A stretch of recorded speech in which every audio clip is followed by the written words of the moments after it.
Friends IQ నుంచి అయితే new mobile launch అయింది. అదే iQOO Z9s Pro. So previous మనం ఐక్యూ Z7 Pro చూసాం కదా. సో దాని అప్డేట్ మోడల్ ఈ Z9s Pro అని చెప్పొచ్చు. మనకు అన్బాక్సింగ్ చేద్దాము. బాక్స్ ఓపెన్ చేసిన వెంటనే మనకి దీంతో పాటు కొన్ని డాక్యుమెంట్స్ మనకి క్లియర్ కేస్ ప్రొవైడ్ చేస్తారు. టైప్ సి కేబుల్ అలాగే మనకి 80W చార్జర్ సపోర్ట్ చేస్తారు. సో దీని ఫోన్ గురించి తెలుసుకునే ముందు దీని స్పెసిఫికేషన్ మీకు స్క్రీన్ పై ప్రొవైడ్ చేసిన అక్కడ చూసండి. ఇదైతే మనకి 6.67 inches full HD plus AMOLED display వస్తుంది.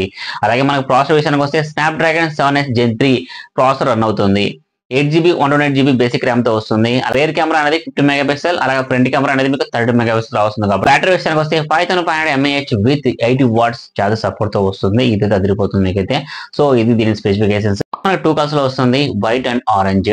సో మొబైల్ డిజైన్ అలాగే బిల్డ్ క్వాలిటీ ఒకటి చెక్ చేస్తే మొబైల్ అయితే మనకి 3D కలర్ డిస్ప్లే వస్తుంది. బ్లాక్ సైడ్ డిజైన్ అయితే మనకి IQ 12 చూసాం కదా, ఆ టైప్ లో ఉంటుంది. ఇది మనకి 7.49 థిక్నెస్ వస్తుంది. అలాగే ఫ్రంట్ వచ్చి మనకి Exynos UP గ్లాసెస్ వస్తుంది. ఇది ప్రొడక్షన్ గ్లాస్ ఉంటుంది. ఇదైతే tough and glass production, plastic body అయినా కానీ టఫ్ అండ్ గ్లాస్ ప్రొడక్షన్ తెచ్చారు. సో ఇన్ కేస్ మొబైల్ అనేది బై మిస్టేక్ కింద పడ్డా కానీ పగిలే ఛాన్స్ చాలా తక్కువ అని వీళ్ళైతే మనం చెబుతున్నారు.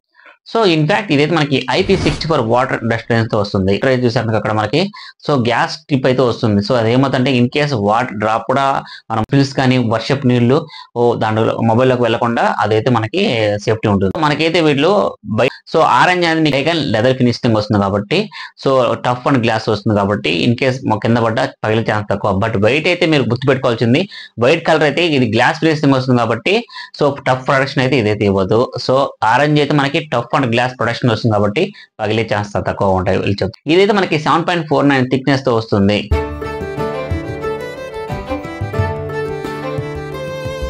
డిస్ప్లే విషయానికి వస్తే 6.67 inches full HD plus AMOLED display వస్తుంది. అలాగే HDR10+ సపోర్ట్ అయితే రావడం జరుగుతుంది. ఇదైతే 120GB వస్తుంది కాబట్టి డిస్ప్లే క్వాలిటీ కూడా చాలా బాగుంటుంది. వన్స్ మీరు స్క్రీన్ పైన చూస్తే చాలా ఎంత క్వాలిటీగా ఉంది డిజైన్ కూడా మనకి. సో దీనికి అదిరిపోయే ఫీచర్ ఏంటంటే మనకి డ్యూయల్ స్పీకర్స్ వస్తుంది. దీనికి వాల్యూమ్ కూడా మనకు బూస్ట్ అప్ వాల్యూతో వస్తుంది. 200% పెంచుకోవచ్చు, 300% పెంచుకోవచ్చు. సో వాల్యూమ్ అయితే అప్ చేసుకుంటే సౌండ్ క్వాలిటీ అయితే బాగానే ఉంటుంది, కానీ డాల్బీ విజన్ అయితే మనకి అయితే ఇవ్వలేదు ఇది. సో సౌండ్ అయితే లౌడ్ గానే ఉంటుంది, క్వాలిటీ కూడా బాగుంటుంది, సౌండ్ క్వాలిటీ కూడా. కాస్ట్ విషయానికి వస్తే ఇది స్నాప్డ్రాగన్ 7S Gen 3 వస్తుంది కాబట్టి ఎటువంటి గేమ్స్ అయినా హ్యాండిల్ చేయగలదు. సో గేమ్ ఆడేటప్పుడు ఆ టచ్ స్మూత్ అని అనుకుంటాను, ఎందుకంటే కర్వ్ డిస్ప్లే కాబట్టి టచ్ స్మూత్ కూడా బాగుంటుంది. 120GB అయితే మీకు 240 వరకు శాంపుల్ రేటింగ్ అనేది పెరిగే ఛాన్సెస్ ఉంటాయి కాబట్టి ఆ పర్ఫార్మెన్స్ కూడా చాలా బాగుంటుంది ఇన్ కేస్. సో గేమ్ ఆడుతున్నప్పుడు మీకు మొబైల్ హీట్ ఎక్కేది కానీ హీటింగ్ ప్రాబ్లం కానీ అలాగే మనకి హ్యాంగింగ్ ప్రాబ్లం అవసరం లేదు. సూపర్ గా ఉంటుంది మొబైల్ అయితే మీకు. సో ఇదైతే అదిరిపోతుంది ఫినిషింగ్ అంటే. సో దీంట్లో వీడియో గ్రాఫిక్స్ కార్డ్ కూడా ప్రొవైడ్ చేస్తారు కాబట్టి టచ్ స్మూత్ కూడా చాలా బాగా అదిరిపోతుంది మీకైతే. కెమెరా విషయానికి వస్తే rear camera 50 megapixel Sony IMX882 optical image stabilisation తో వస్తుంది. ఇదైతే అదిరిపోతుంది మీకైతే. బ్యాక్ సైడ్ కొన్ని శాంపిల్స్ ప్రొవైడ్ చేసి చూడండి.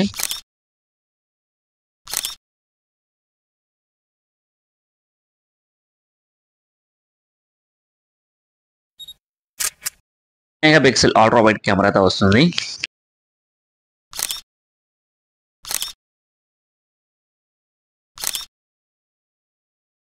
విషయానికి వస్తే 5500 mAh with 80W charge support వస్తుంది. జస్ట్ ఒక half an hour full charge చేసుకోవచ్చు. సో మీరు ఎంత రఫ్ ఇచ్చేసినా కానీ మొబైల్ అయితే మనకి 1 డే కంపల్సరీ వస్తుంది. ఈ బాక్స్ ఆండ్రాయిడ్ వర్షన్ 14 తో వస్తుంది. అలాగే ఫన్ టచ్ OS తో వస్తుంది.